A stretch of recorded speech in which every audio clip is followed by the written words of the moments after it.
I'm starting the recording. The recording of this event will be available to all of you and anyone else who might have missed the event.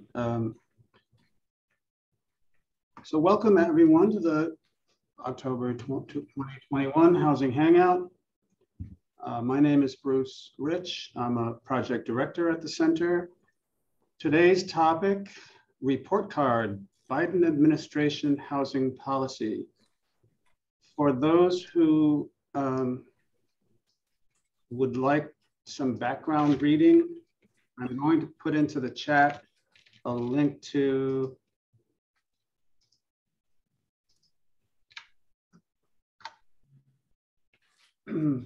our white paper on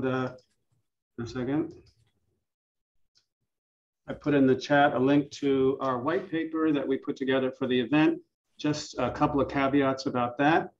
One, the paper represents my views and areas of interest, not necessarily those of our panelists. And two, the paper is inevitably out of date by a few days.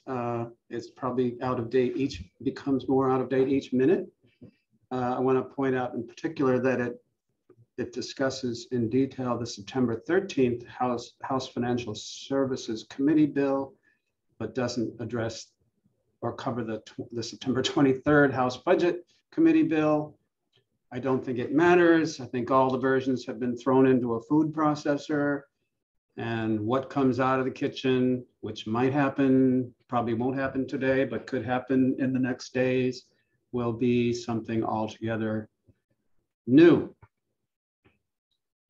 So I would like to just introduce today's panelists. Stephen mentioned luminaries from across the country, but really more from Washington, which is appropriate for the event we have today. Peggy Bailey is the Senior Advisor for Rental Assistance in the Office of the Secretary of HUD. She's part of the stellar senior team of housing advocates put together by the President and Secretary Fudge. She came to HUD from the Center on Budget and Policy Priorities, where she was Vice President of Housing Policy and is a longtime advocate for equity in housing. Sydney Betancourt is a housing advocacy organizer at the National Low Income Housing Coalition, where she advocates for National Low Income Housing Coalition policy priorities.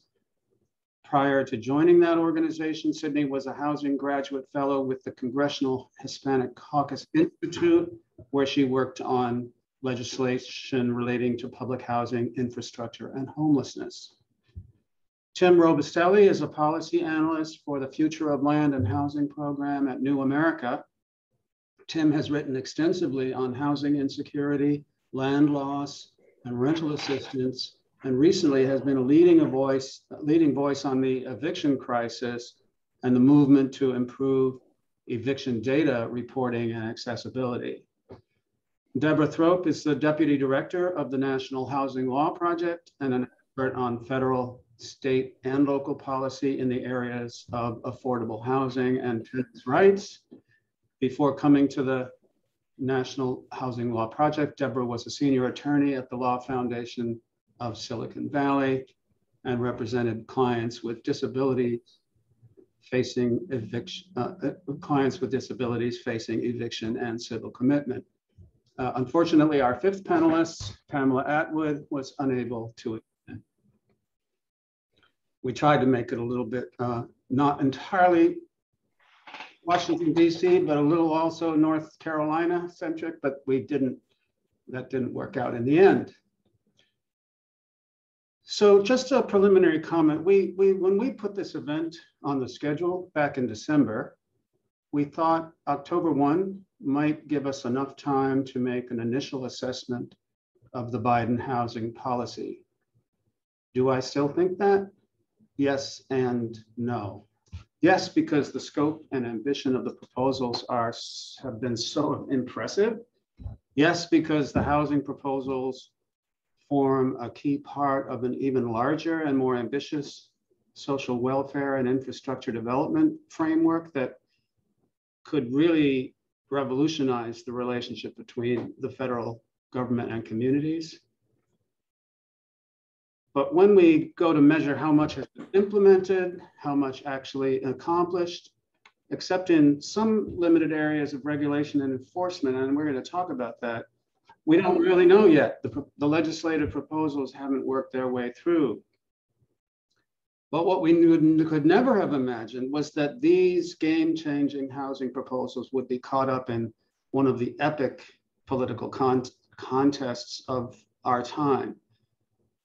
Will we end 40 years of Reagan-era austerity politics and renew the federal commitment to social welfare?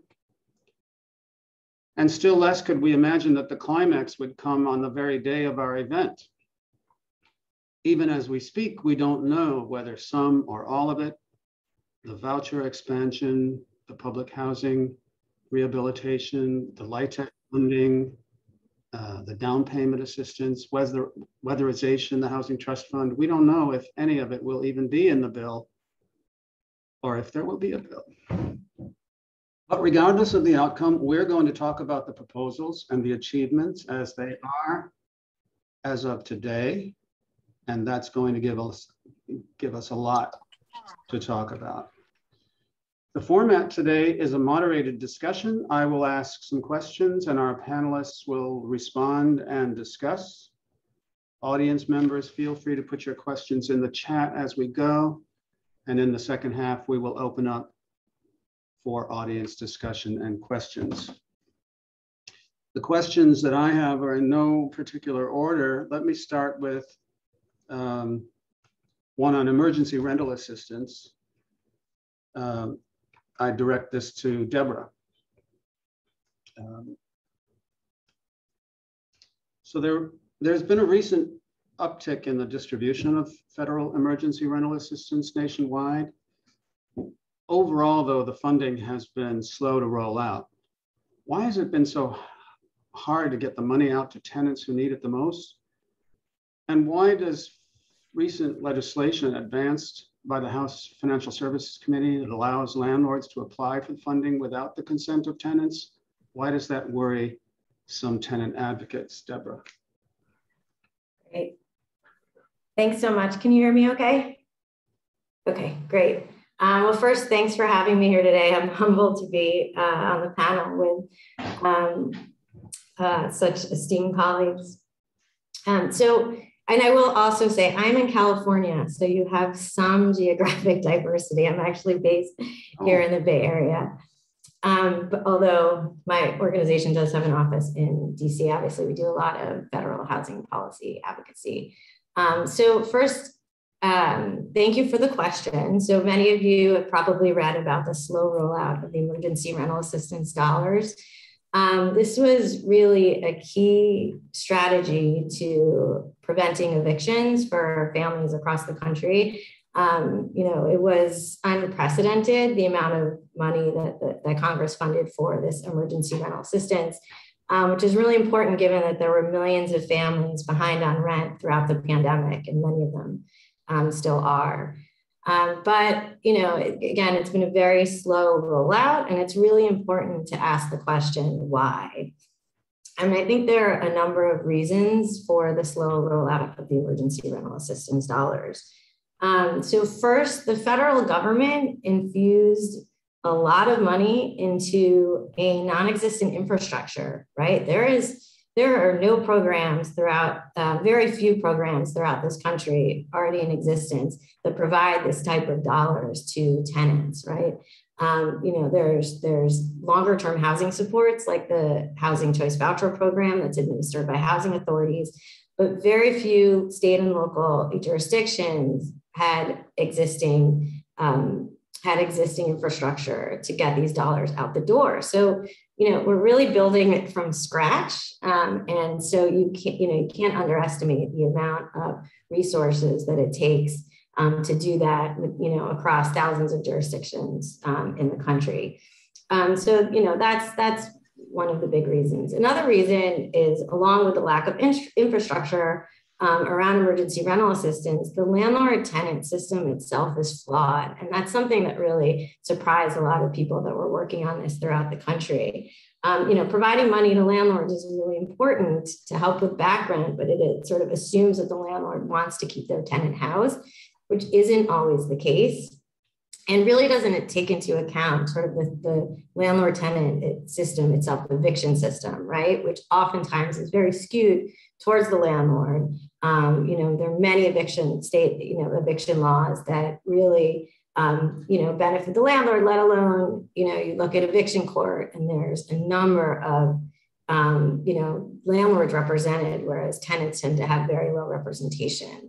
One recent statistic is that upwards of 80-90% of landlords are represented in eviction court and very few tenants. So when the system is skewed that much towards one party, adding money to the system isn't necessarily going to benefit tenants. And third reason is really around the lack of education and awareness on a local level. So the Turner Center recently put out a study, showing that, asking the question, why are smaller landlords in particular not applying for emergency rental assistance? And they found overwhelmingly that a lot of small landlords don't know about it. And that's true on the tenant side as well. So there was not in most cases, the extensive education and outreach campaign that was needed, right? We know from working with housing organizers, tenant organizers, that in order to reach hard to serve communities, you have to go knock on people's doors, right? You have to come ideally with a member of the community who's trusted. We found this around the pandemic with the vaccine rollout, right? And it's the same exact thing for emergency rental assistance. The most successful programs have been when people go into the community, knock on doors and educate and inform people about the existence of the rental assistance and the fact that they might be eligible.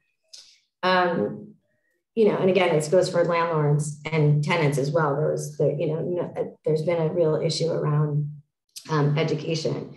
And then, I will also say there was some challenges around the administration of the program itself. This was a new program for the Treasury, which was tasked with administering emergency rental assistance. Again, this massive program from scratch.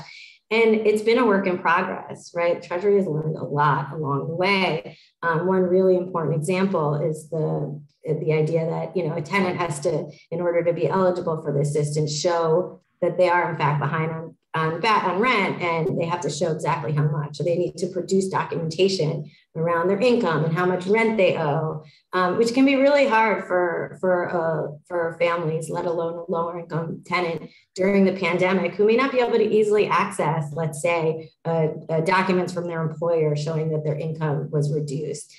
And so one thing the Treasury has done with time has basically allowed tenants to do a self-attestation saying, this is how much rent I owed, and that sped up the process significantly. And there are a number of other examples of that. So one idea that's been floated, and this is represented in a recent bill, the Expediting Assistance to Renters and Landlords Act, which did pass the House committee last week. One idea is, hey, why don't we just hand out the money to landlords alone without any assistance, without any approval or, any intervention from the tenants. Maybe that's one way that we could increase the amount of dollars being dispersed and speed this process up. So that's one idea that's been floated. It was, again, it was in this particular bill. My organization, NHLP, and other tenants' rights advocates across the country were really concerned about this approach. While it would get the dollars in the hands of the landlords more quickly, we were all a bit concerned about the lack of tenant protections if landlords would be able to do that, right? So landlords could potentially take the money. Let's say the tenant owes 3 months of arrears, we take the money, and then the landlord could really turn around and evict the tenant, right? And the whole, the whole reason behind the emergency rental assistance is really is eviction prevention and housing stability for lower income families. So luckily this bill, in the final bill, did end up having some tenant protections in it. For example, the landlord would not be able to turn around and evict the tenant for 120 days after receipt of that assistance. And there were a number of other protections added to the bill, which led us to support it in the end. But it's really important to sort of understand why there have to be tenant protections. Again, for all the reasons that I talked about, because it's really because the system is so skewed against tenants in most state courts. And the fact that we're working with community infrastructure here, that it's critical to protect the families who need the assistance most. A couple quick follow-up questions. Speaking of protecting tenants' rights, one of the proposals that's been circulated in the last couple of years and was included in, I think, legislation introduced in this and in the last Congress by Representative Omar, Representative Ocasio-Cortez, and has been discussed in the nonprofit sector, is Tenant Bill of Rights. I don't think any kind of version of that worked its way into. I don't think any of the versions of that per se worked their ways into any of the proposals actually being considered now. Is that correct? And should there be? That is correct. And, we would love to see a tenant bill of rights.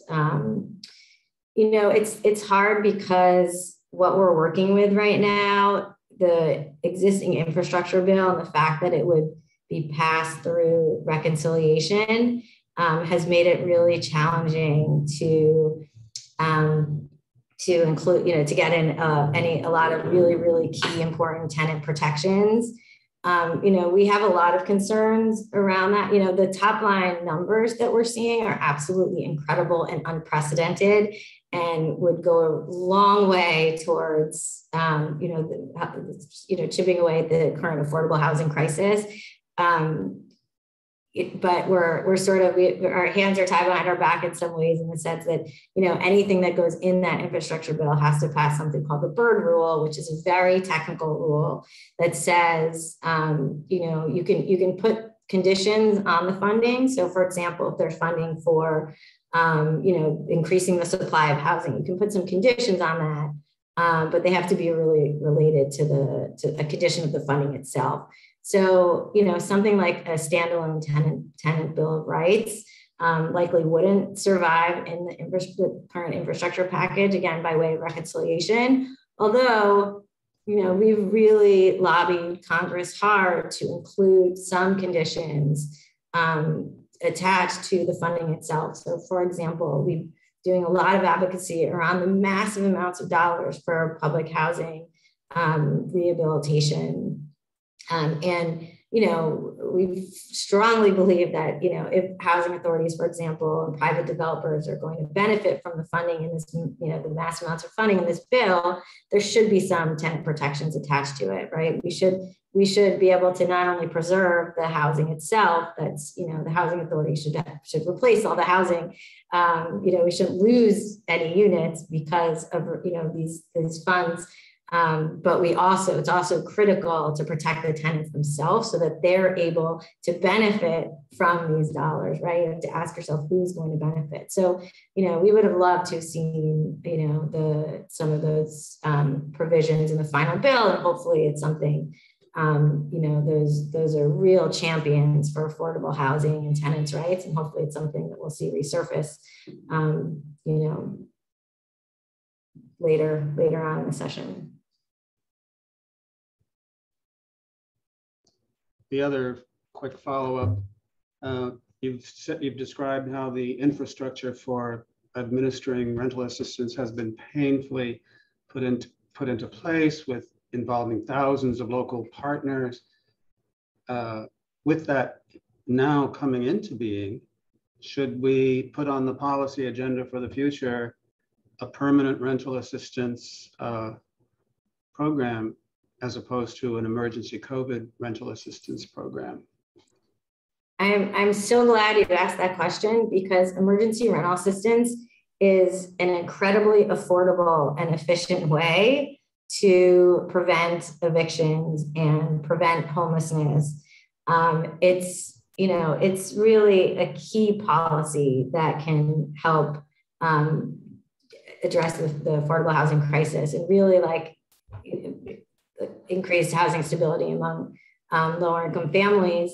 There have been bills in the past that would provide funding for emergency rental assistance. So our hope is really that, exactly as you said, Bruce, that we're building the infrastructure now. We will have it in place, and so that we can fund emergency rental assistance in the long term, right? So, one of the really important things the infrastructure bill does is provide, and I know we're going to talk more about this, but money for housing choice vouchers, for example, which are longer term supports for tenants and key to housing poor families across the country. And if we couple that with the shorter term emergency rental assistance, we could really go a long way to increase housing stability and preventing evictions, the cycle of evictions that we see among low income families, particularly families of color, Black women in particular, who experience disproportionately high rates of evictions. Long-term housing supports like vouchers and the emergency assistance could really go a long way towards helping those families. So the hope is we're building the infrastructure, and then we will fund this program in the long term. And it has the additional advantage of fitting within the reconciliation rules, probably. So a question for Peggy Bailey. One unique thing about the emergency rental assistance program is that it's already in place. It didn't wait for the knockdown negotiations for infrastructure and reconciliation.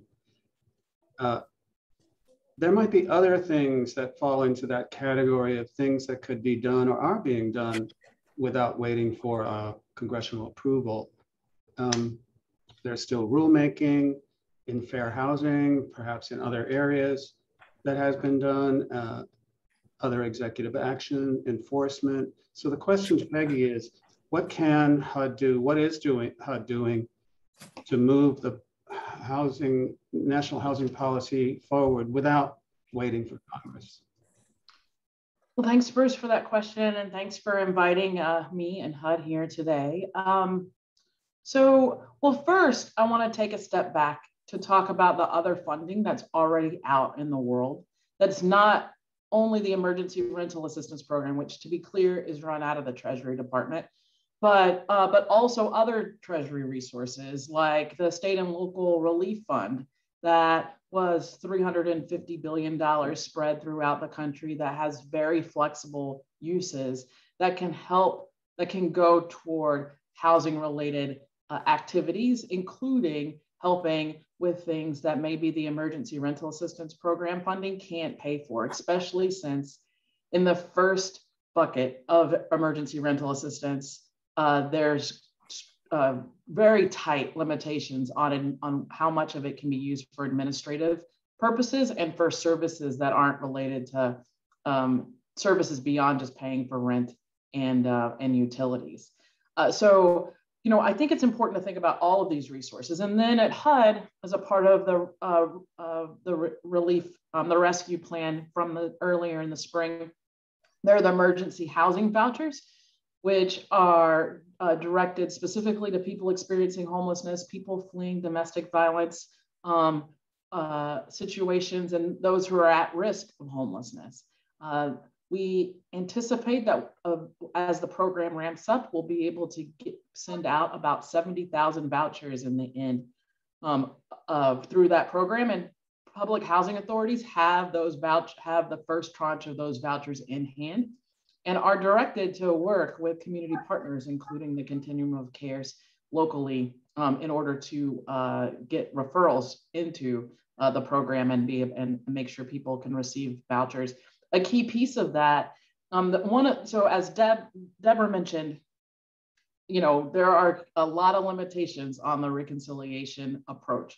And the American Rescue Plan, where emergency housing vouchers came from, where the emergency rental assistance came from, where the state and local state and local relief fund resources came through. That was in the spring and also through reconciliation.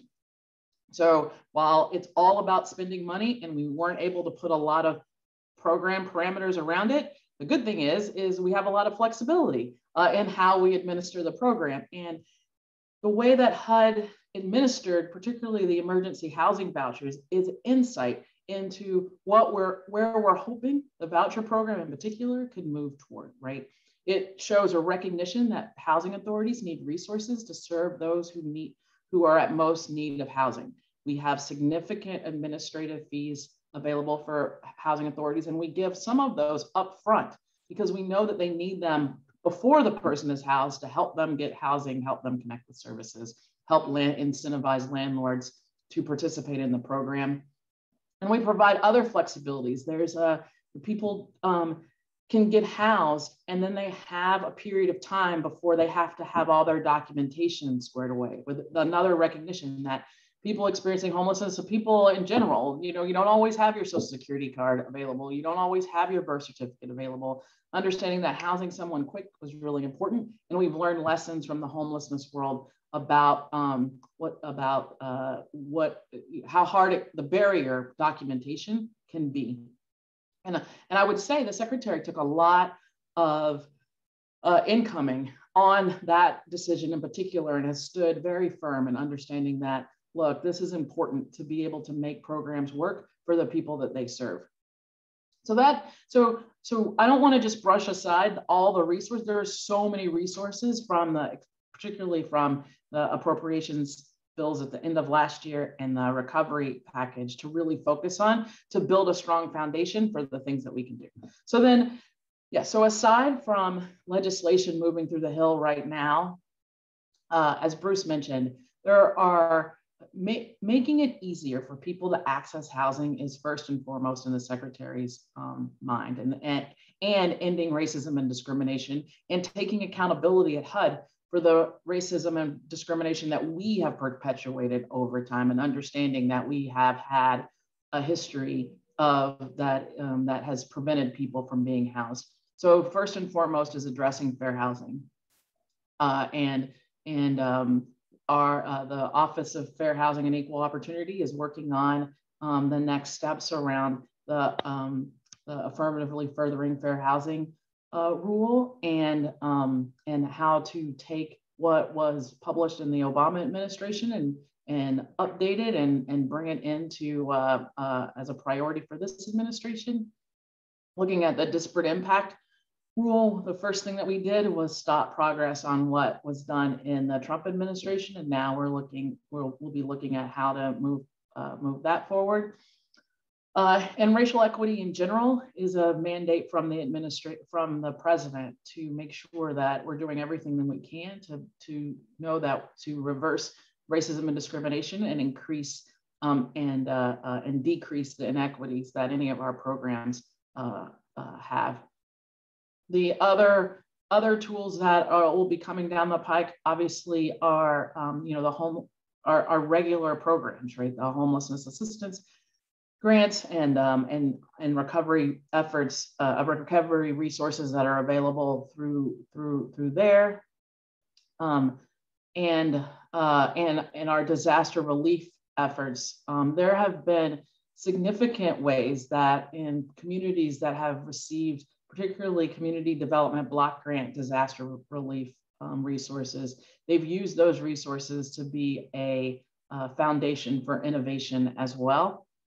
So being able to build off of the crisis of the past, and I know this has happened in North Carolina with the flooding from a few years ago, where that really helped, being able to take lessons from that, those activities and those resources, and being able to house people quickly, but also, and then keeping those systems in place once the crisis is over.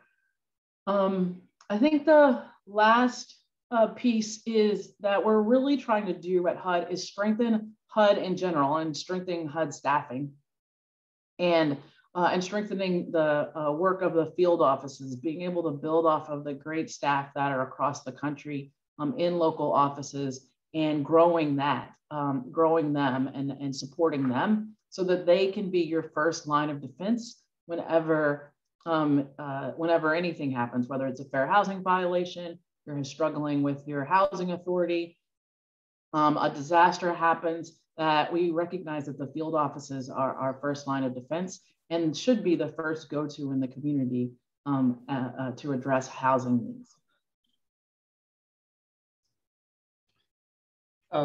One quick follow-up question about affirmatively furthering fair housing. We were glad, of course, to see the rule reinstated. And we in North Carolina, who have faced resistance to adoption of inclusionary zoning codes and more aggressive moves to develop affordable housing on a larger scale.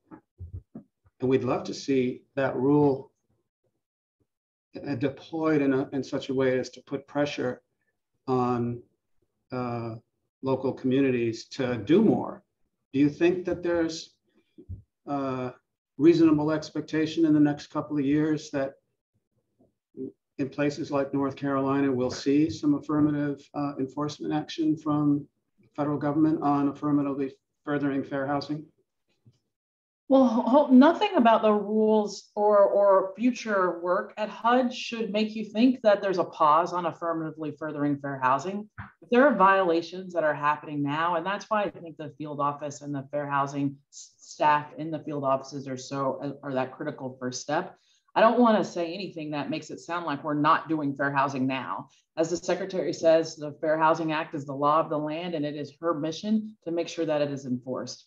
So if you know of or is happening to you something that you feel is a violation of the Fair Housing Act, you should bring that forward and know that we're committed to enforcing the Fair Housing Act and communities' responsibilities to affirmatively further fair housing.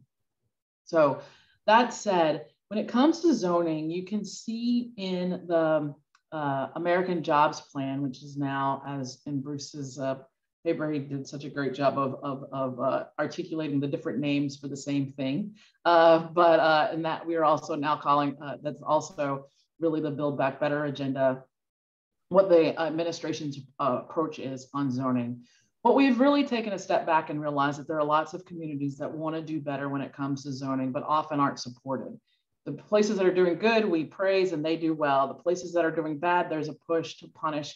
But there's places in the middle. And we think that middle is quite large, of places that want to do better, but need funding and resources and best practices and maybe technical assistance, time to be able to do planning to do better. And that's the focus and what we as the administration move forward as a part of the Build Back Better agenda. What we'd like to do is make available grant resources for planning, implementation, and community engagement into local zoning procedures, so that we're advancing best practices, growing best practices, and supporting those communities that sometimes can get caught in the middle, and but are really the key. Because as those communities get stronger, we think that it'll bring more communities into the fold. Thank you so much. Next question is for Tim.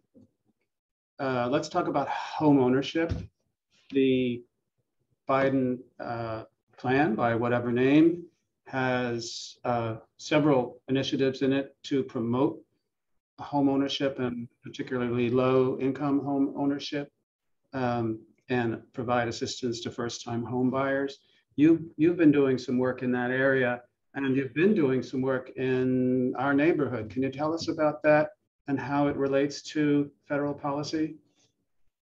Absolutely. I'll first start off by just thanking you, Bruce and Stephen, for inviting me to this panel. It's really an honor to be here, and just congratulating you on your white paper. It's no small task to summarize all the activity at the federal level as you've done, especially in what's more or less real time.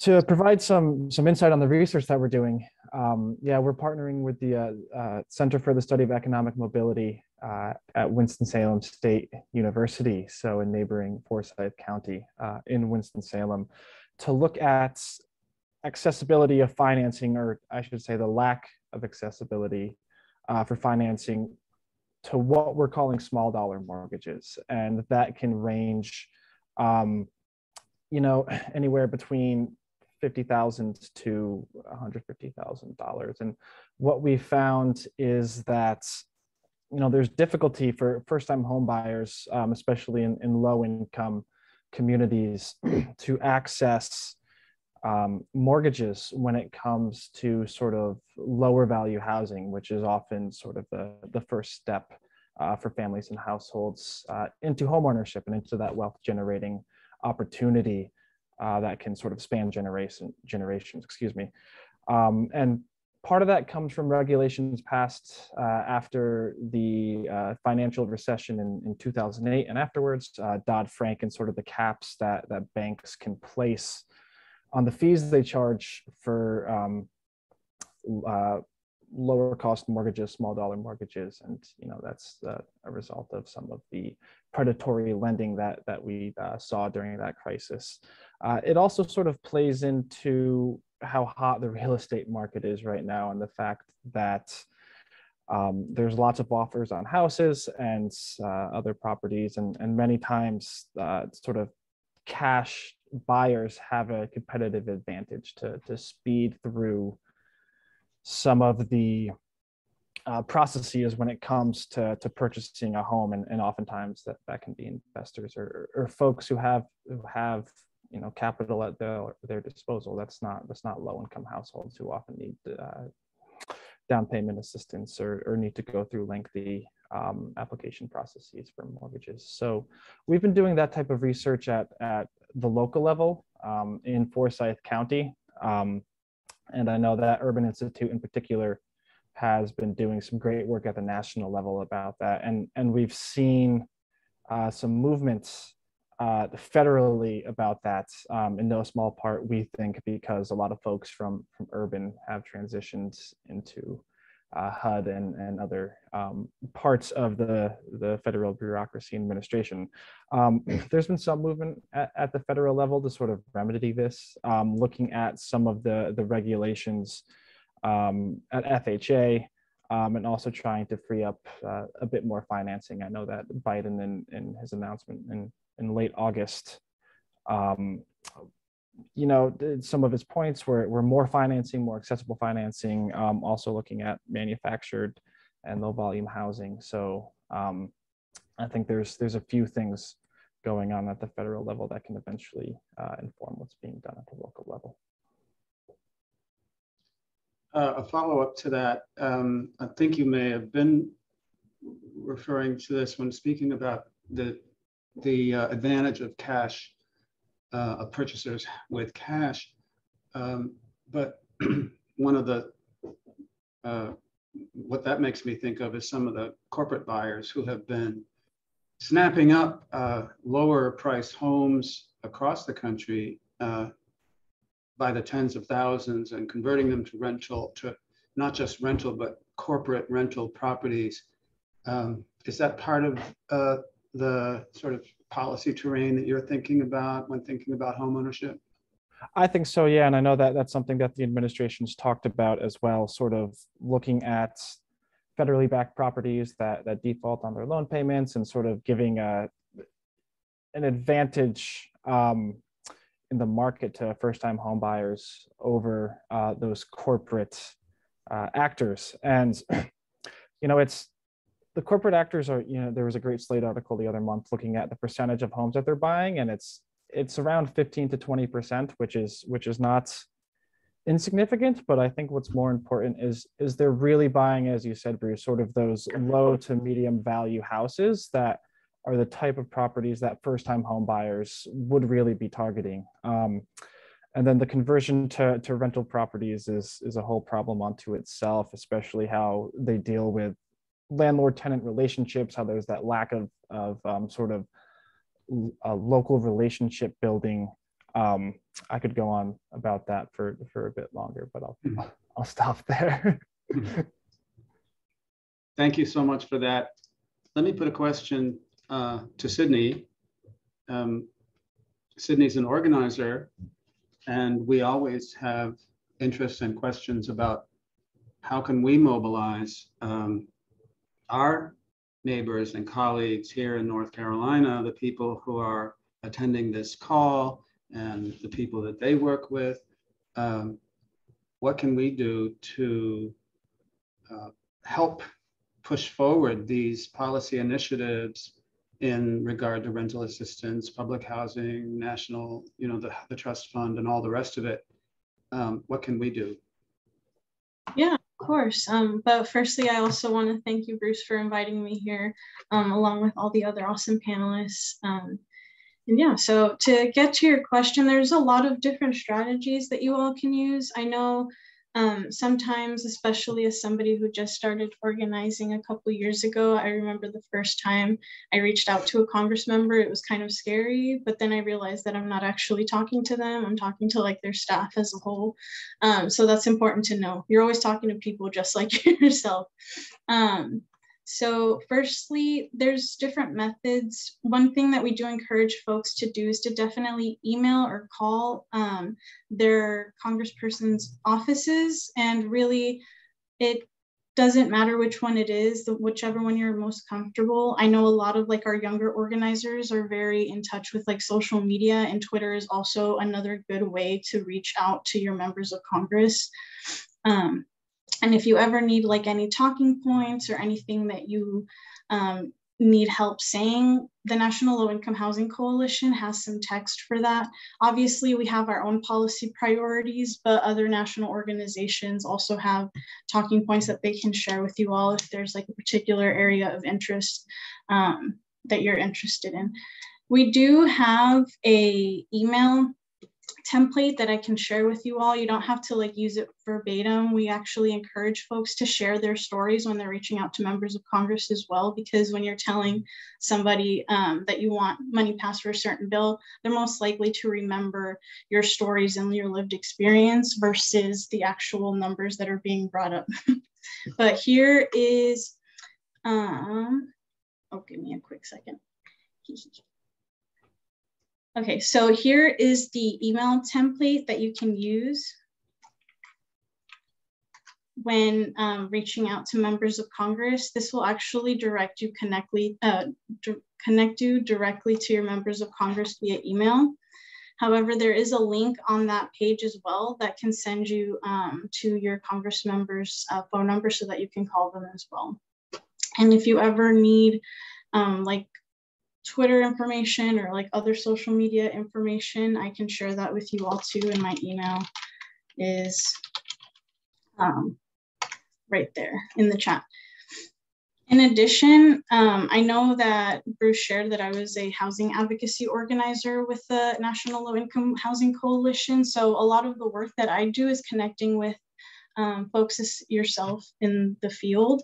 And each housing organizer within the organization has like a set of states that they cover. And I cover pretty much all of the South except Louisiana. So North Carolina does fall into that category. And I can connect you with advocacy organizations within North Carolina if you're not connected to them already, so that they can provide you not only with like national advocacy talking points, but they can also provide you with talking points. So Paige goes to Reynolds.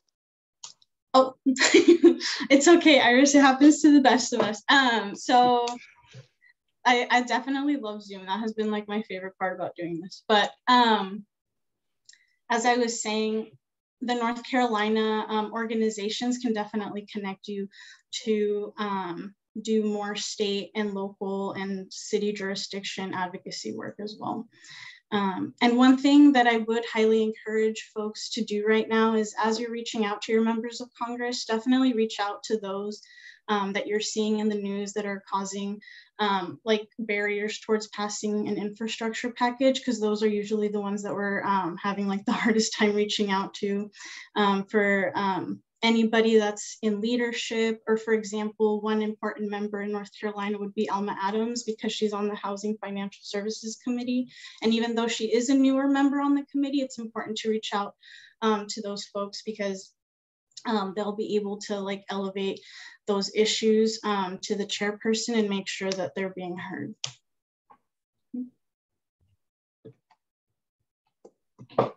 Do we ever get the feeling though that some of that especially in the way the negotiations are postured right now around the reconciliation bill, that we already know that unless you're live in West Virginia or Arizona, your representative is already locked in?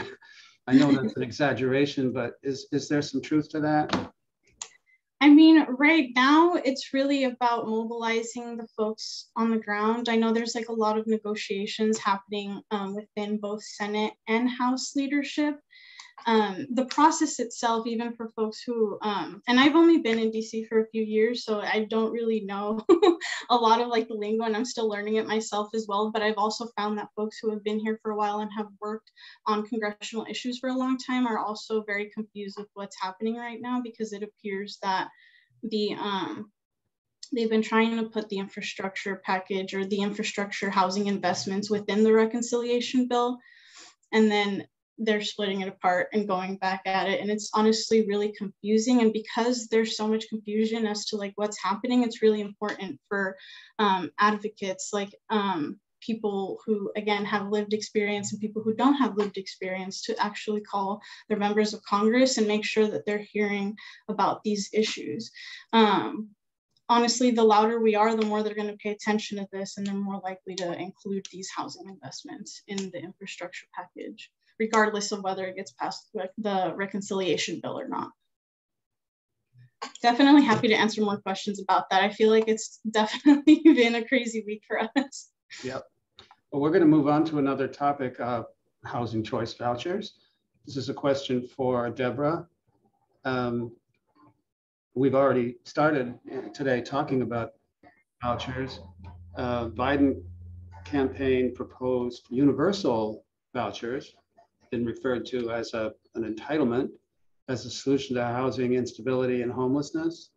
Talk about the legislation that's been introduced in Congress. I know there's a couple of different approaches depending on what bill you look at to the expansion of the housing choice voucher program. What are the components of that program that need to change in addition to $90 billion in order for an expansion to be successful?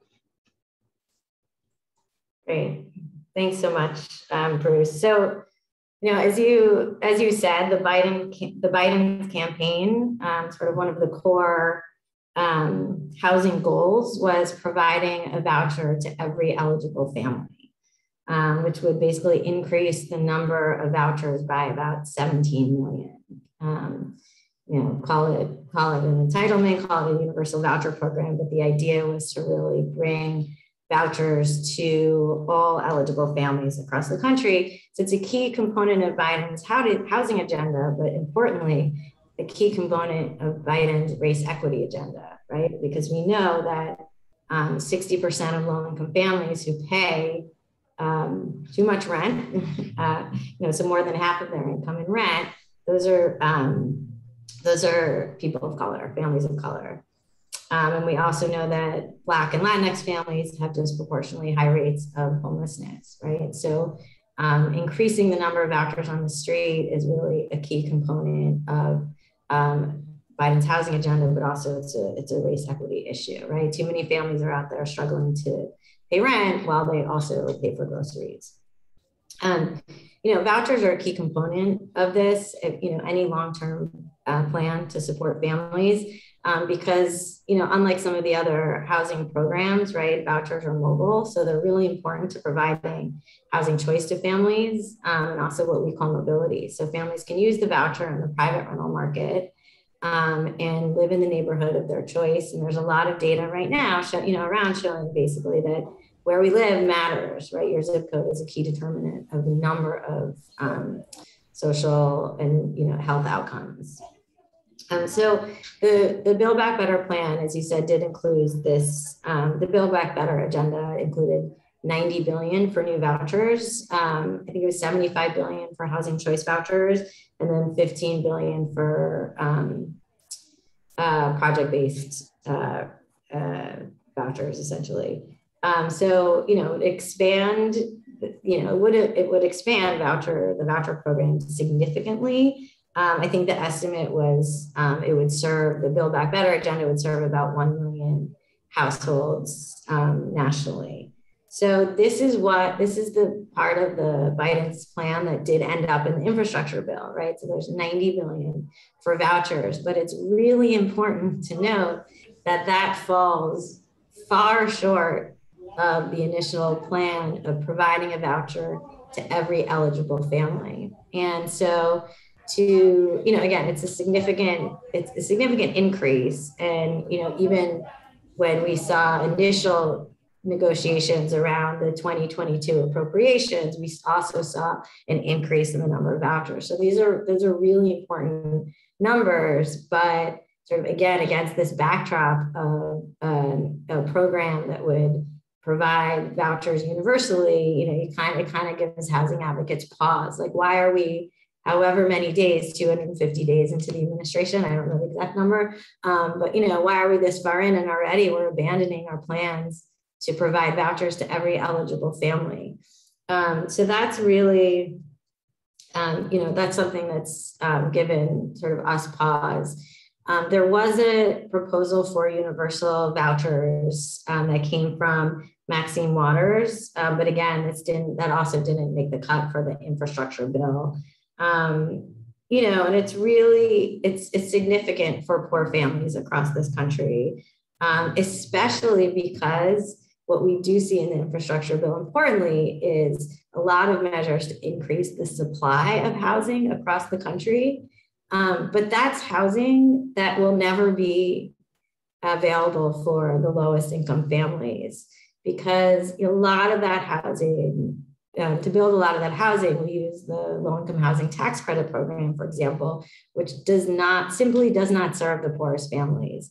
So in order for families to be able to afford the housing that could potentially be built as a result of these, massive amounts of dollars, they will need rental subsidies, right? And that is in the form of a voucher. So we need to make sure that the vouchers available are matching up with this increase in supply.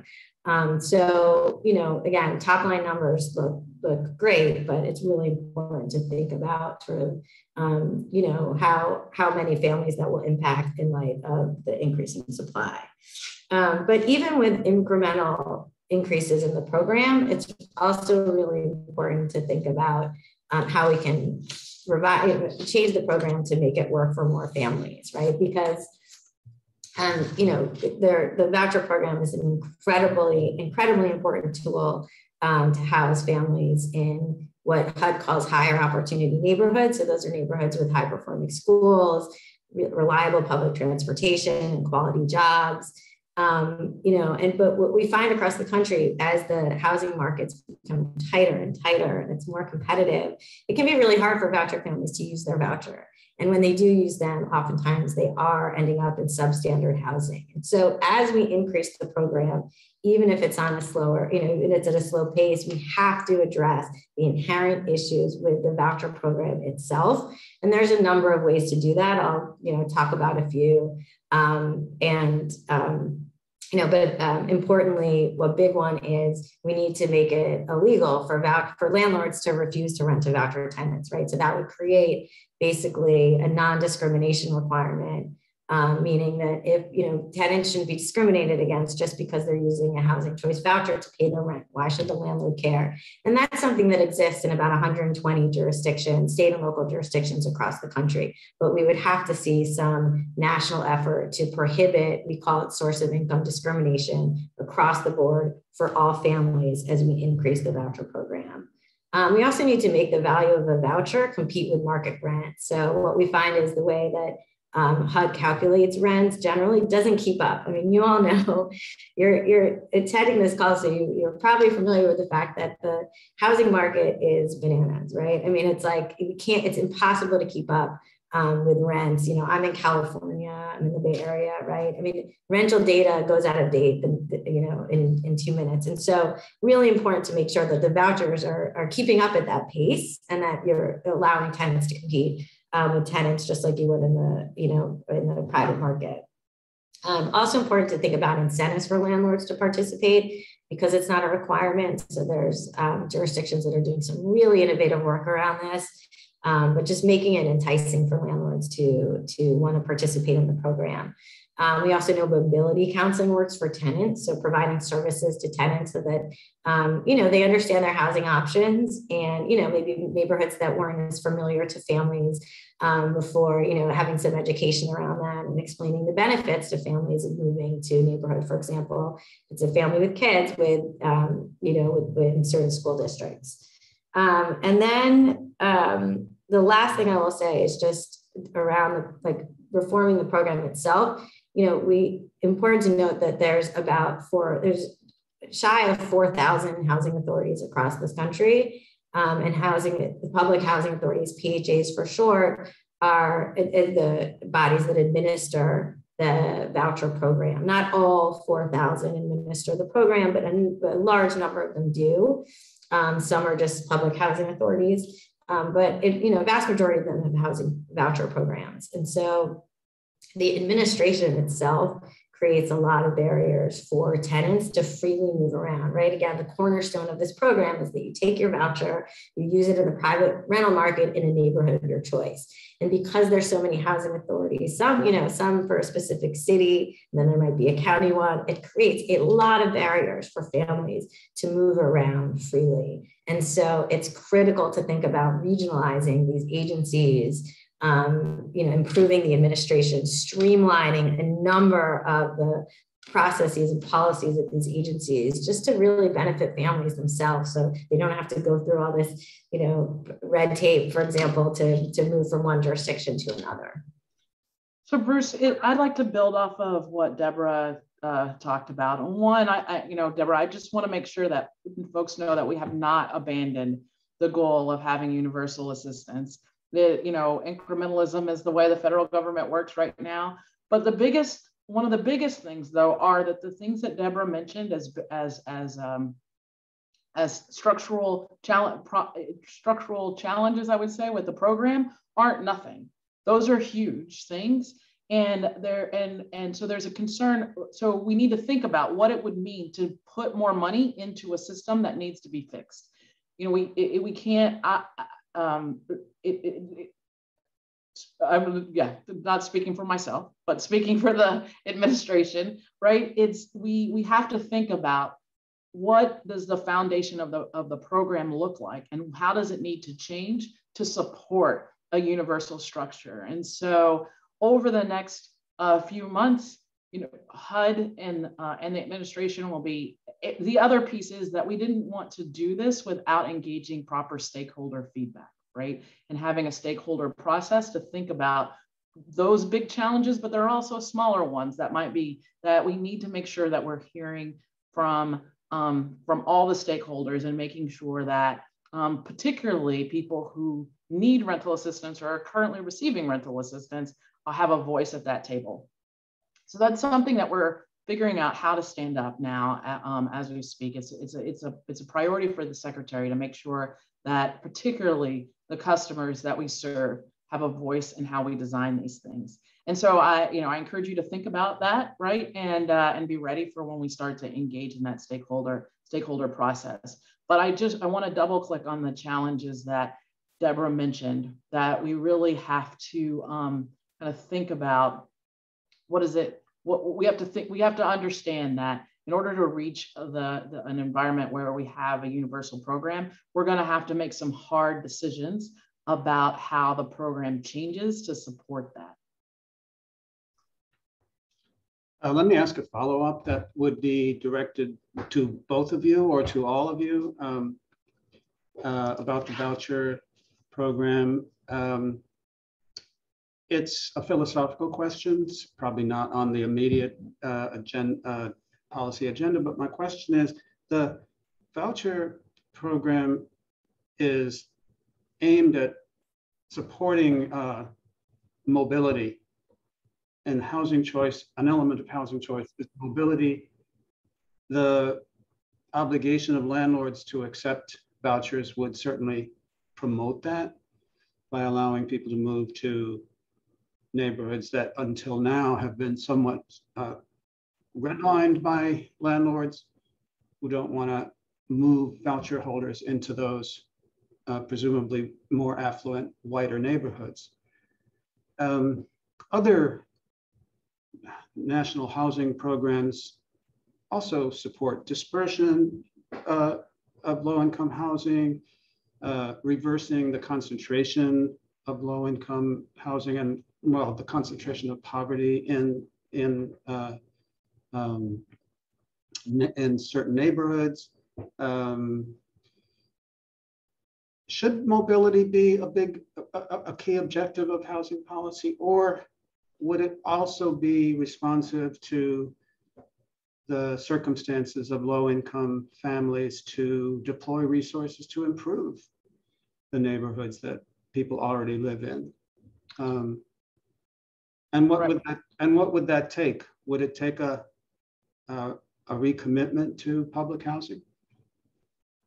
So, first of all, right, yes. So I think it's important that we start to shift our language around mobility to be more about housing choice. And that's the language that we've started to adopt internally. That obviously we want to, in order to help people have housing choice, we need to have, mobility, the best practices that we've learned from mobility programs as it relates to landlord engagement, supporting families when they're moved.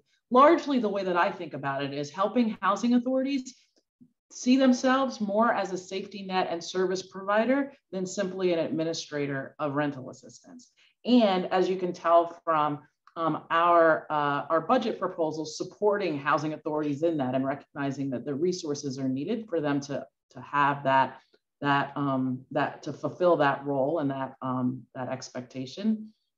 So because, right, we have to name the fact that a lot of the language of mobility is really about this idea that proximity to whiteness is what is better for people, and not in that we're saying that Black and brown people can't live next to each other, which is wrong, obviously. But because we use words like mobility and other words to be proxies for that, it sounds like that's not what we're saying when that's what we're saying. So we need to name that and then lean into the fact that, yes, we should be investing in communities and reversing, because what segregation allows for is for policymakers to discriminate against communities of color. That's the problem. It's not Black and brown people living next to each other. It's the fact that those communities have then been discriminated against and cause, which is causing the problems in the community. So yes, so a program like the Choice Neighborhoods program then that looks at public housing and not just the physical structure of public housing itself, but the surrounding neighborhoods, to be able to make improvements in the community, and takes community input into that redevelopment, is the kind of model that we as the administration, that Secretary Fudge really believes in. The secretary is a former mayor, and so she is from a community that's predominantly people of color, and she still lives in that community. So definitely supports ways that we can invest and reverse, that we can invest in communities of color. And public housing is not the only way, and part of that is just simply listening to the people in the neighborhood and investing in strategies that allow that have them stay there and invest in the things that community wants to be there. And not and allowing for that. And obviously, there are things that we have to think about when it comes to civil rights law and the history of civil rights law that could get in the way of those investments in communities of color, but we're committed as an administration to ask those hard questions and think about what, like I said before, the secretary recognizes that the federal government and HUD have done a lot that have led to the inequities that exist, particularly for people of color. And we're committed to looking at the ways that we can reverse that so that we can invest in communities of color. I would say, though, that we do have to think about the last thing I'll say is that we have to think about how not to make the same mistakes of the past, right? One of the foundational problems of public housing is the dependence on the federal government to be there for it and fund the capital needs and operations moving forward. And so that's one of the things that the public housing redevelopment options has tried to correct for, right? How do we make sure that public housing has the resources it needs to move forward and as quickly as possible fixes these unhealthy places that unfortunately we have too many people living in. And so that's the struggle that we also have to think about when it comes to public housing, but recognizing that public housing is only one piece. You know, I'm sure Tim has on the home ownership side as well, helping seniors stay in their homes, helping people of color stay in their community as property values increase. There are lots of things that need to happen to help communities of color, to help us invest in communities of color. Bruce, can I jump in real fast? Please. Thanks. So I agree with everything Peggy said around the fact that it's about investing in communities and also giving families the choice, housing choice, right, to live in the communities that they desire. But this really underscores the importance of tenant engagement and tenant participation in all of these processes, right? So I'm really glad that Peggy mentioned that, and that, you know, we are always advocating with respect to public housing conversions, demolitions, with respect to any of these programs. We're working on a proposal in the voucher program right now, just around resident engagement and the importance of it when we have this conversation, because residents themselves are the ones that should be making these decisions and should have a very heavy voice in all of this. And so, you know, we talk about public housing conversions, for example. Some of you may have heard of the rental assistance demonstration program, which converts public housing to different forms of subsidies, sort of in the name of rehabilitation and sort of dealing with capital needs issues.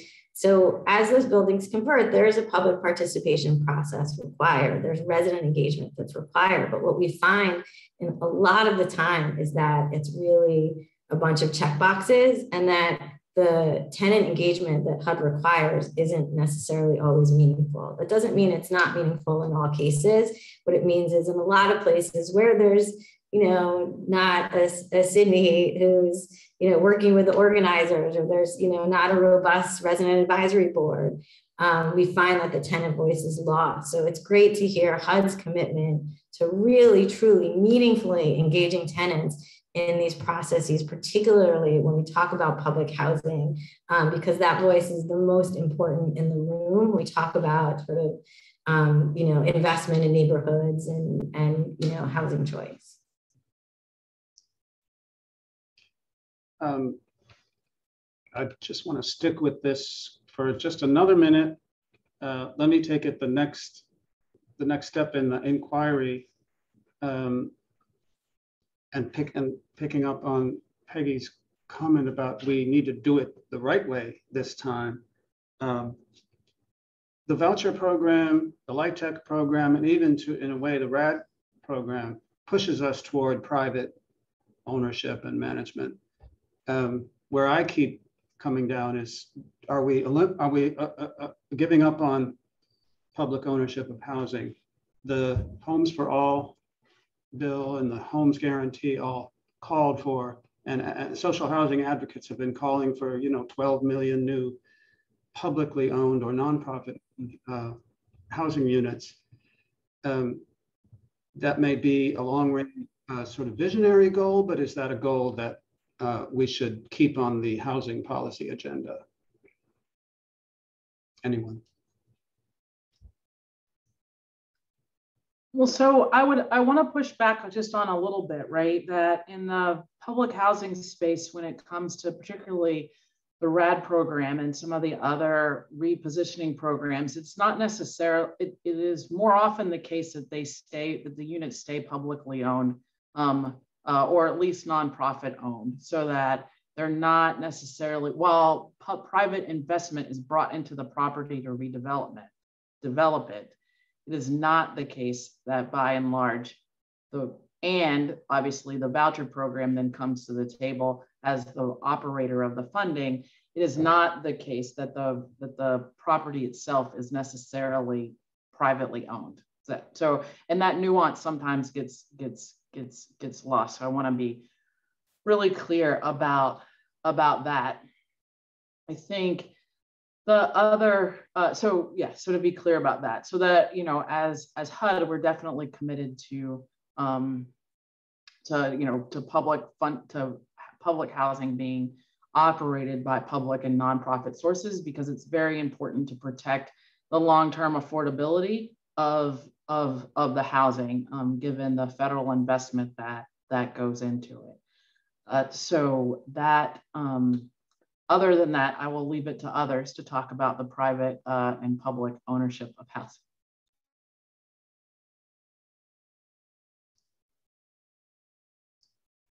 Go ahead, Tim. Sure, thank you, Deborah. If I could just quickly jump in and advocate for community land trusts as a possible solution to sort of preserve affordable housing options in lower income communities, especially when, as they often are, community driven, especially as we've seen with the commodification of housing and increased housing prices.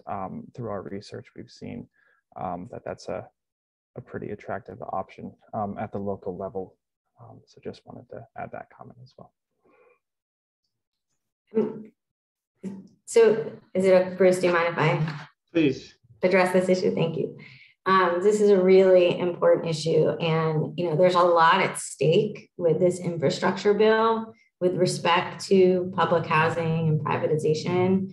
You know, I agree with Peggy. We tend to push back on the idea. You know, you hear a lot about the privatization of public housing, and in many cases, we do see this housing, public housing, for example, that there remains a public stake, even if it's converted to a different HUD subsidy. But it's a really important question, right, at this exact moment in time, because we have so much funding in this infrastructure bill for the rehabilitation of public housing. You know, $80 billion will go a long way towards the capital needs backlog of this particular housing stock. And, you know, as advocates, we have to ask ourselves, like, well, so, you know, what are the benefits to tenants? So we're gonna, you know, if we do see this funding or anything like it, you know, anything close to it in this infrastructure bill, you know, it will provide housing authorities with, you know, significant resources to rehabilitate those properties. But, you know, a lot of those housing authorities will use they'll use the existing tools, one of which is Section 18 demolitions and dispositions, to rehabilitate their property, which we know results in the loss of thousands, 10,000 on average units per year, public housing units per year. And so, you know, it's critical to place some conditions on this funding used for public housing rehabilitation itself. So one of our asks to the administration consistently with respect to infrastructure, again, has been to put terms and conditions on this very high top line number. You know, for example, requiring that we replace public housing units 1-for-1 so that we don't see an additional loss as a result of this funding. And another really important one has been to ensure that there is public ownership, that some public ownership is maintained, you know, with use of this funds. And so that's more or less a requirement with the RAD program, right?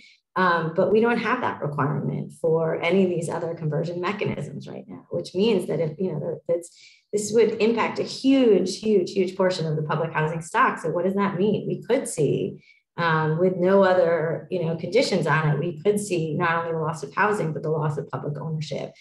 So, I understand that, even if it's not in the bill itself, these terms and conditions, that HUD has their work cut out for them if we do see this funding, because it will really be up to the implementation phase to ensure, all taxpaying Americans, that this money is going, contributing to the rehabilitation and with no net loss.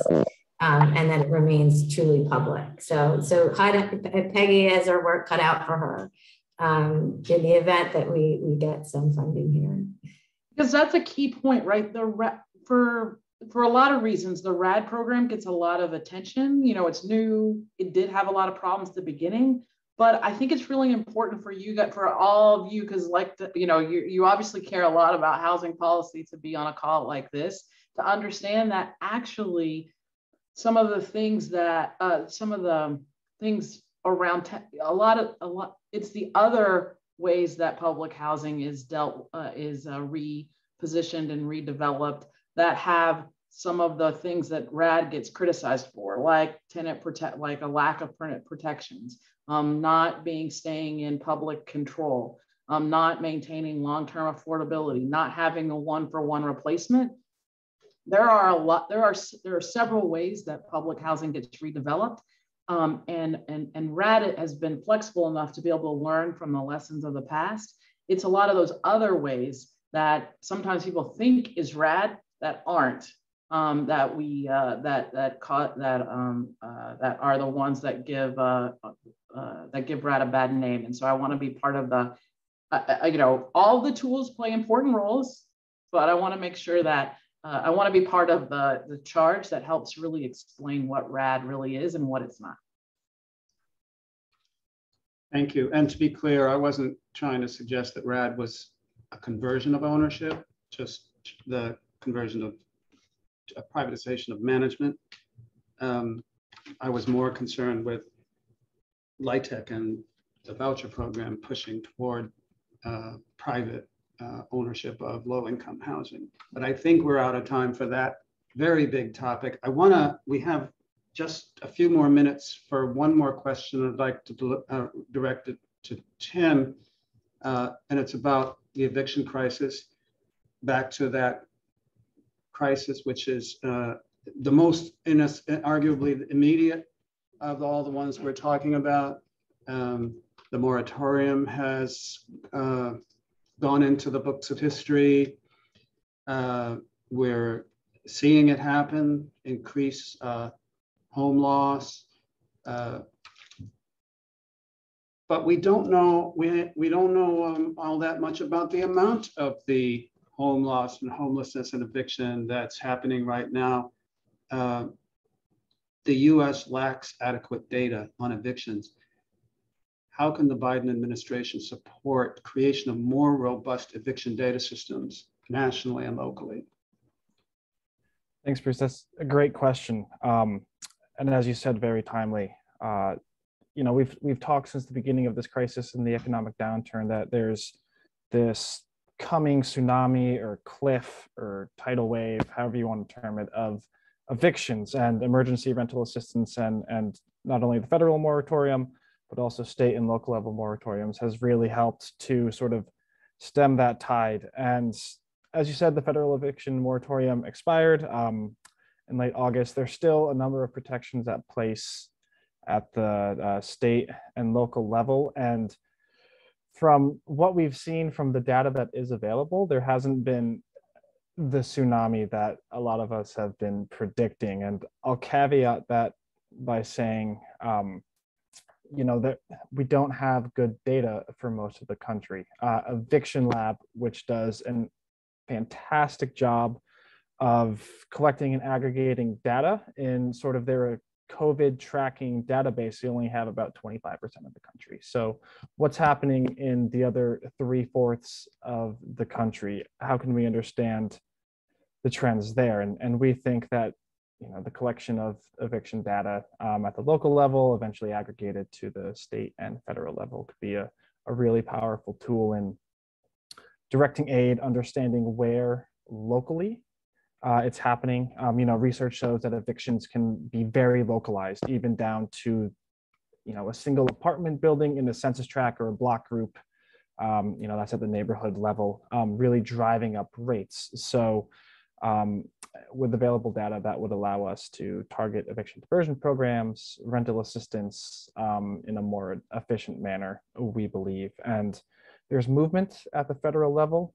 We've seen, interest from the White House. I think that Emily Benfer was on the call previously. She does great work around eviction data. She's been brought on as a special advisor to the White House, which is just fantastic to see. She does such important work.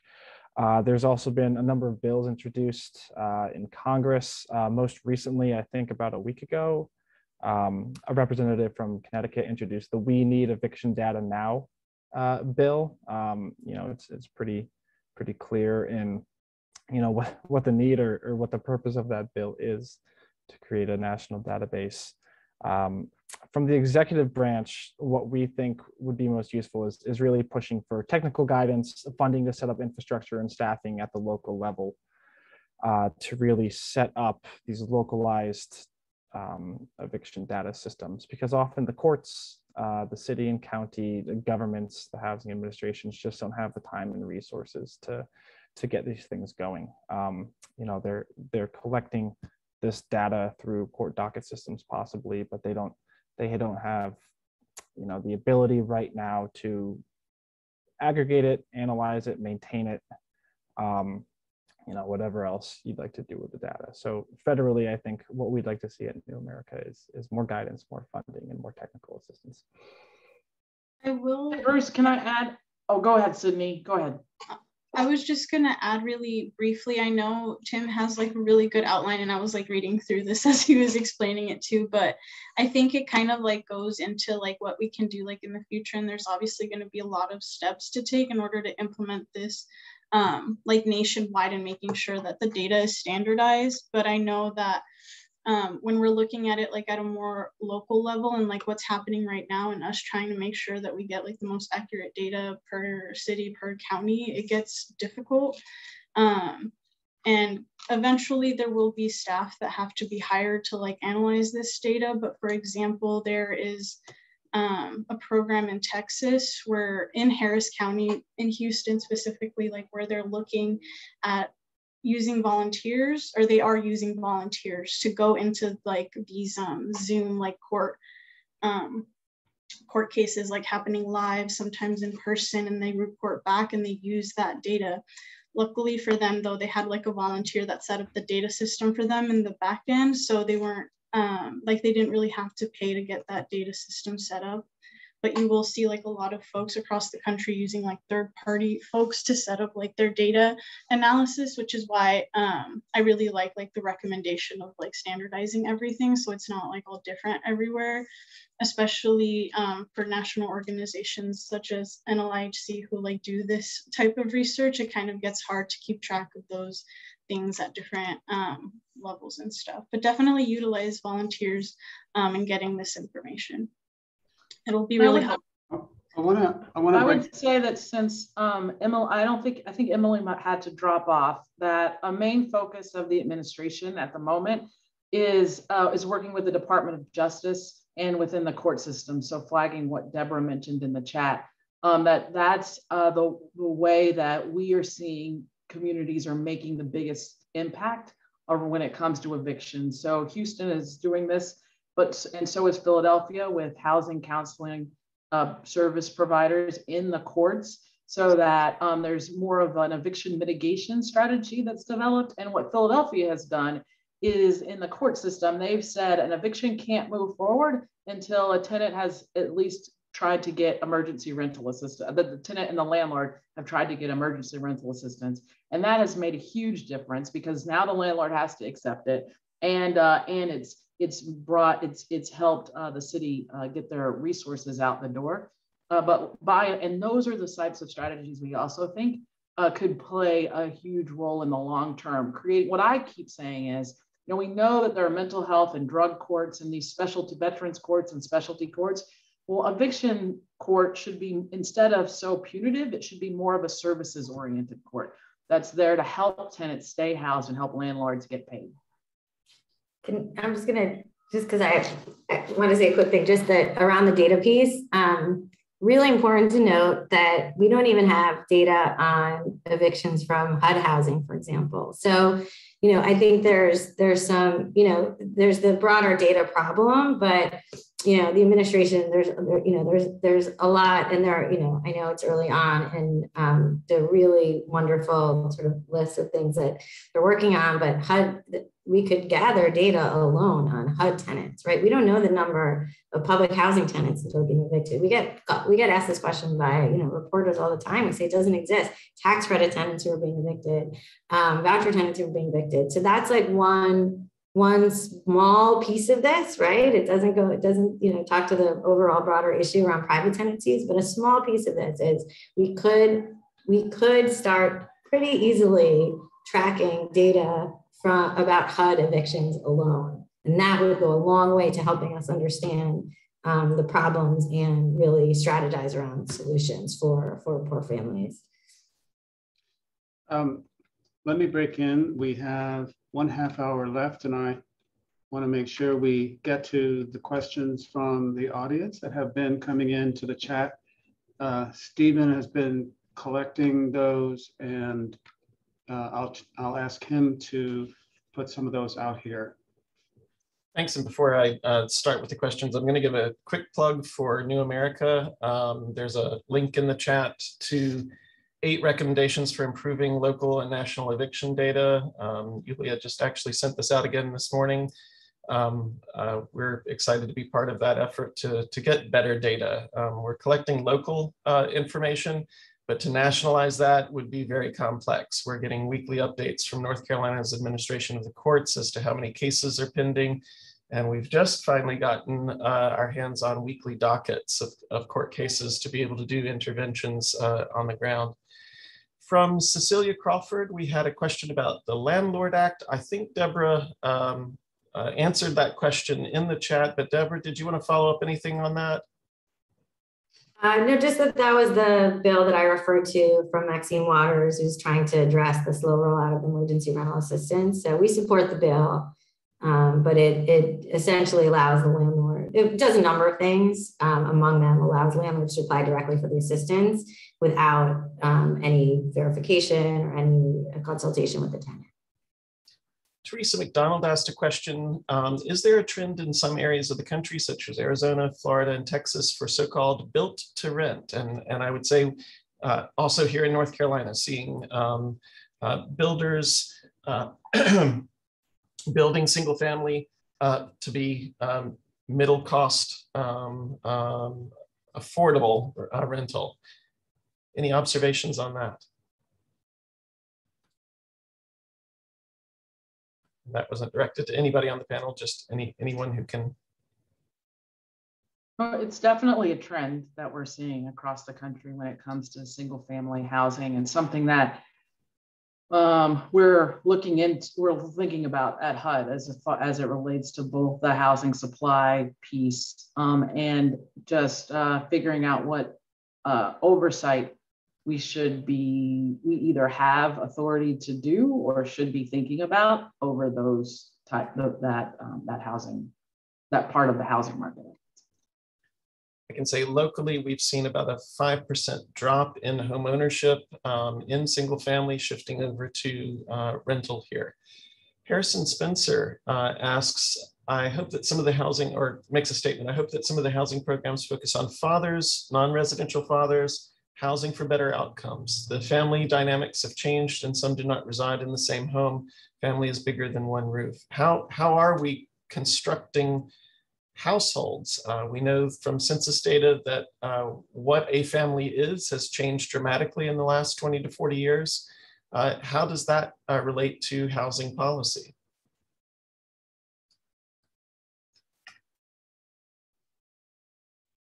So I think a few things, right? That First of all, that's another one of the found things that we need to look into when it comes to the voucher program and the design of the voucher program, and the requirements around relatives and what is considered someone's relative and how rent gets calculated or doesn't, or how the voucher program currently sometimes doesn't work for non-traditional family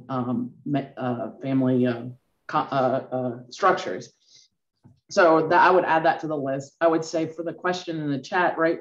One of the things that's been interesting over the last, say, 20 years is that because we've operated in an environment of scarcity and policymakers have sympathetic populations, it's created a lot of silos through targeting and design of programs that are very population specific. I would say that as we grow the resources and move to an environment of universal assistance, right, we should be breaking out of these silos where we don't have to worry about whether funding is targeted to fathers or mothers or people with disabilities or youth or veterans, or people with high healthcare costs, right? All of this is an attempt to figure out who is the most deserving of everyone who is deserving of a safe, stable place to live.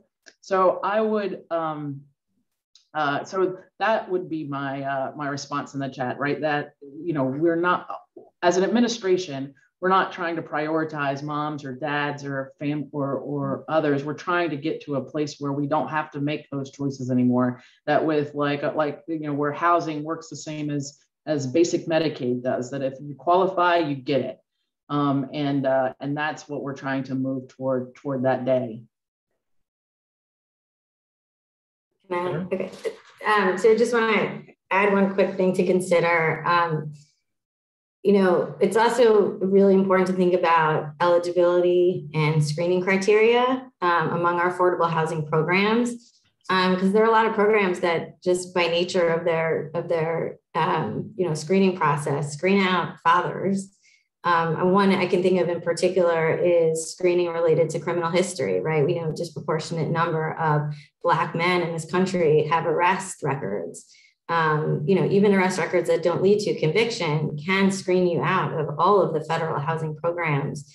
The Shriver Center did a really great study on this a few years back, sort of looking at public housing screening criteria in particular, and found that many of them had quite surprisingly unreasonable screening policies. And so, we kind of have to think about this holistically, like how are we, ideally we'd love to screen families into these programs. But what we find is that in many cases, owners and housing authorities are screening people out. And so this, criminal history policy would be a good example of one that's probably screening a lot of fathers out of housing. Thank you. Dan Curry makes a very important point and question regarding vouchers. If you don't have the affordable units and you don't have landlords willing to accept voucher holders, what can you do? What's being done to provide more outreach to landlords, local apartment associations to hear the issues and suggestions on how to broaden participation?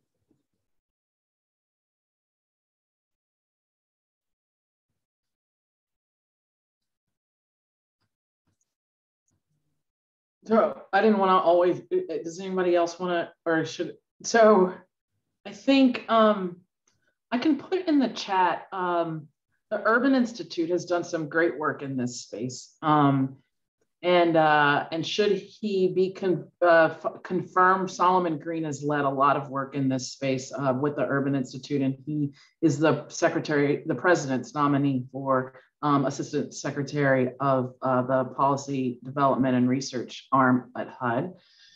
But there's a lot that we can do to, first, there's a lot we can do to incentivize landlords. First, it would be, making sure, streamlining some of the processes that it takes for someone to move into their unit so that they can start getting paid. And the flexibilities that we've been able to institute because of the pandemic actually has taught us a lot in this space. Because of the pandemic, we've been able to alter the way that we do inspections, where we're like Deborah mentioned, being able to do inspections virtually and and landlords have really liked that. That's been one that landlords have really liked. Outside of that, there's also setting up what's called landlord incentive pools locally that in a way help landlords get over their racism and discrimination of tenants and don't cost very much money because, listen to this, people with low incomes don't destroy their units and they take care of where they live. And landlords don't have to draw out of these landlord incentive pools very often. And when they do, it's for normal little stuff. So the pool can get set up, but it's really, it can be a really inexpensive way to set up something that helps landlords feel supported by the community, but also doesn't and kind of overcome some of the paternalistic nature that we have within the programs. There's some of it too, though, is also relationships. The PHA seeing themselves as a supporter in the community and being there for landlords when things, if situations aren't good, and understand being able to be helpful with the landlord, and then doing some peer-to-peer work between landlords that accept vouchers and landlords that don't, that you're targeting to engage in the program to help with some of that that real life experience can also be helpful and bring landlords into the fold. Robin Lane has a comment about Peggy's conversation on hearing from community members. Robin, did you want to make that point? Well, I just think it's always hard to know how to engage community members. But while Peggy was talking, I was just thinking, if we had some way to do this within Greensboro, establishing a series of critical conversations that would, even in Zoom times, let people participate by Zoom. I just think that these issues are so important that we can't afford to lose any voice. And particularly, I don't think the voice of residents has been one that I've heard. And I've tried to be helpful for a very long time, but I feel hampered by my lack of knowledge of lived experience. I also know that we're on the cusp of doing something really important with the city's 10-year plan. And before that goes forward, I'd really like to know what residents who are not like me are thinking. And I mean that both in the affluent neighborhoods and in the moderate and maybe those that we would like to call low well. Robin, I would say I know Samuel was supposed to be here today in place of Pam, but he wasn't able to join, and I think that he would be able to connect you with some folks with lived experience. I'm not sure if they actually have like resident council or like a group. I don't think they're doing that right now because of the virus, but I do think that they might be able to like connect you to some sort of group that you might be able to learn more from. Right, and I appreciate that. I think I'm thinking not me personally, but our nonprofit world, our grant making world, UNCG, et cetera, places where important policy decisions are considered, maybe not policy made, but at least we have some ability to influence policy. I just think we often are doing it without appropriately including voices of those who could tell us what we don't know. Robin, I've seen this shift occurring at many of the organizations. The Center for Housing Community Studies has adopted a community advisory committee made up of residents and nonprofit leadership, but preferencing the voices of residents in low wealth and health impacted communities that are experiencing the housing decline and issues that we're talking about. And we know that from many of the other organizations in Greensboro that move is shifting. Sydney, you're right. The North Carolina Housing Coalition does have a mechanism for voices, and Adrian Spinner, I believe it is yes, the organizer, happens to live here in Greensboro as well, and is really helping get engagement along this issue.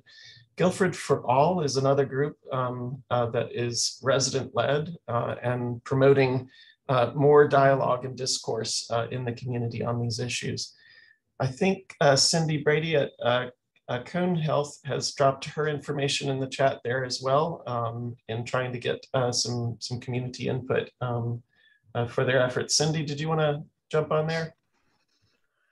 Yeah, I just wanted to say that, and I don't want to make this too long and drawn out, but Cone Health is undertaking an assessment process this year. And, you know, it started out as an IRS requirement, but we certainly are very interested in offering up and organizing in this in a way that really helps local communities support offering the information and data and research. And, you know, we're so lucky to have Dr. Seals because he does this, but to offer this in an assessment type form that supports the work that needs to happen. So I'll say that, and that's why I'll put my contact information, because part of that is very much about community dialogue and dialogues with people with lived experience. And that's where Cone Health is going with many of its service delivery models. And it's also a large part of what the primary data collection piece of this is going to be. So I'm happy to partner with anybody. One of the deep dives we want to do is on housing. So I'll leave it at that. I don't want to jeopardize, overtake the conversation with that, but I would be happy to speak with anybody who's interested in figuring out how to move this forward. Thank you, Cindy.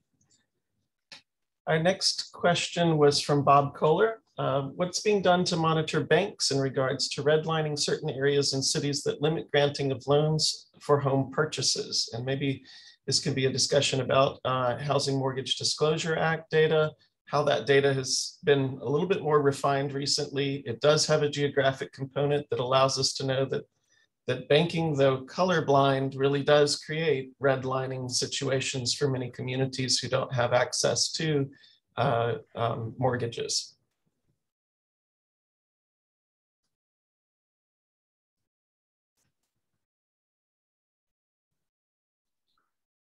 And just to know, my silence isn't because we're not doing anything. I know that we are doing things, but my colleague, Elena McCargo, is our senior advisor on housing finance and handles this side of the house. So I can't, if you'd like information on this, I can check in with Elena and send it to Bruce and Stephen and have them send it to the group if none of my other colleagues on the panel want to have anything to add. I'd be happy to receive that and relay it on. I can say for Greensboro, North Carolina, I analyze the HMDA data each year. There's about a 26% discrepancy in lending for Black males to white males, in approval ratings, controlling for income, price of the property, neighborhood, all of the characteristics that we can control for. The one characteristic that's missing from HMDA data is credit score.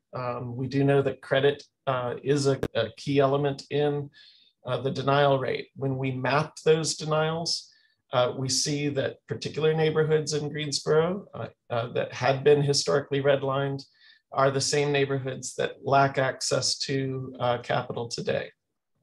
Well, and so aside from monitoring banks, there are things that we're looking at to help encourage the movement into home ownership and things that would help, particularly people of color who are disproportionately lack the savings and wealth to get into the housing market. And one of them is the credit history piece.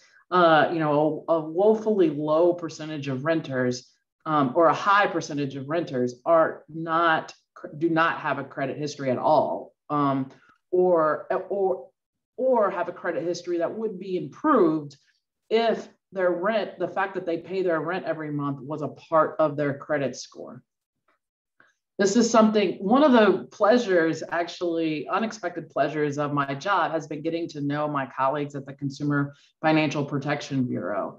And this is a project that we are committed to working on together with them to look at ways that we can improve renters' ability to gain a credit history so that they can move into the home ownership space. The other thing that we're doing is challenging banks and working with them for them to recognize the ways that their mortgage lending practices are discriminatory, even if on their face they don't look discriminatory, or they could say that they're not discriminatory. And this is a commitment of the secretary as well. Elena is now nominated to be the president of Ginnie Mae, and this is one of the things that could be is high on her priority list should she be confirmed by the Senate. The last question I have in the stack is from Antonia Monk-Richburg, Cone Health Foundation and chair of the Greensboro Housing Coalition. What strategies can we employ locally to increase the availability of quality, affordable housing? Where does this fit in the housing advocacy agenda? I think this is a question that many of us are asking. How do we create more affordable housing?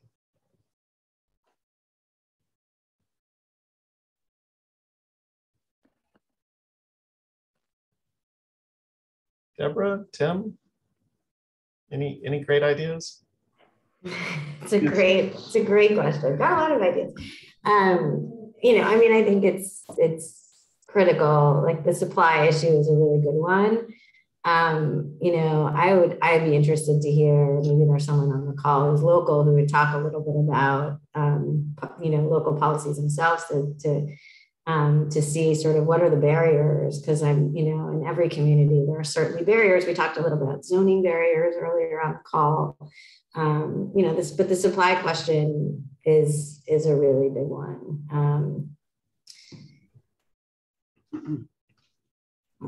I see several. Somebody has chimed in the chat. Michael Santos said, housing trust fund, right? we have to think about increasing the supply. How do we do that? We need additional resources for building affordable. Tax credits are great, and tax credits really touch upon any new affordable housing in any community. It's the only real major source of federal assistance at this point to build affordable, right? On that scale, housing trust fund is gaining, is increasing in size. But for now, we have a low-income housing tax credit program. And it's really important to think about, it's a great resource, but who is accessing the housing that is built, right? So it's not just about being affordable, it's about being affordable to who can live there. And what we see with the tax credit program, so therefore a lot of the new affordable housing that's popping up everywhere, is that it's not accessible to poor people. And it's not accessible to, low-income families throughout the country. So, as that program too grows, like we have to think about ways to build affordable and then subsidize those rents for families. But I open it up to others. The other thing I would add to build on that, what often gets overlooked is the state's regular process to inform how they're going to prioritize the distribution of those credits and their qualified action plan process. So I don't know how often, before going to the Center on Budget, I worked for the Corporation for Supportive Housing, and this was an area of interest for them to prioritize supportive housing in particular within the qualified action plan or QAPs in states. And so, when you think about advocacy levers and policy tables to be at, that while, might not be the most dynamic policy table, is definitely one to try to inform how does your state, what is the qualified action plan for low-income housing tax credits, and how does the state decide who gets those tax credits? Because within that, they can prioritize projects that are willing to layer on the housing trust fund or home, or in order to make sure that units within that housing, or even making sure they'll accept vouchers within to prioritize those projects. Because one of the things that we want to look into at HUD is how many is concerns that we have about a low number of low-income housing tax credit properties that have voucher holders within them. and real concerns about source of income discrimination happening within LIHTC property.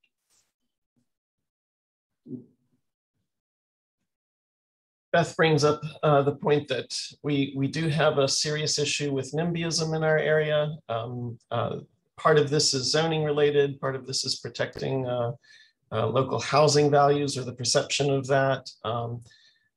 We do have a 10-year affordable plan that was just adopted this past year with some efforts towards building a capital stack that involves potentially local philanthropy, city funds, HUD funds, state funds into a creative combination to improve the amount of affordable housing, perhaps with rehab thrown into the mix for reclaiming some of the vacant and abandoned houses, which we have very little stock of really in Greensboro. But a lot of creative ideas and a lot of energy going into those efforts. One thing, Stephen, too, that's gotten a lot of play, especially because of COVID, that communities have used the fact that so many meetings are happening virtually to do outreach, because what happens is, right, the people who are really mad are the ones that show up at meetings. But they've used the fact that meetings are happening virtually to see if they can't get the people who support supportive housing in communities to show up at meetings. So, you know, there's a lot of talking to the people who are the loudest and the angriest, but I've at least read a lot about communities trying to do more to talk to the supportive folks who just, you know, wouldn't, you know, get off work early and go to a meeting, but could show up on a Zoom and be supportive of the affordable housing developments and focusing on those folks. So that's an idea to throw on the table as well.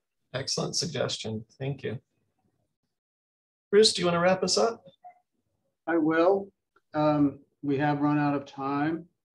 I have a couple minutes left, which I will use to thank the attendees today for joining us and sticking with us. And I particularly want to thank our eminent panelists.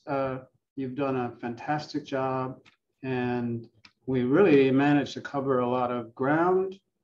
Thanks also to those in the audience who put some very important questions to the panel as well. And with that, we'll take our leave. Thank you all very much, and we'll see you next month on the first Friday at noon. Thanks, Bruce. Thank you, everybody. For having us. Thank you. Thanks, everyone. We will This have was this great. posted online probably before 4 o'clock today.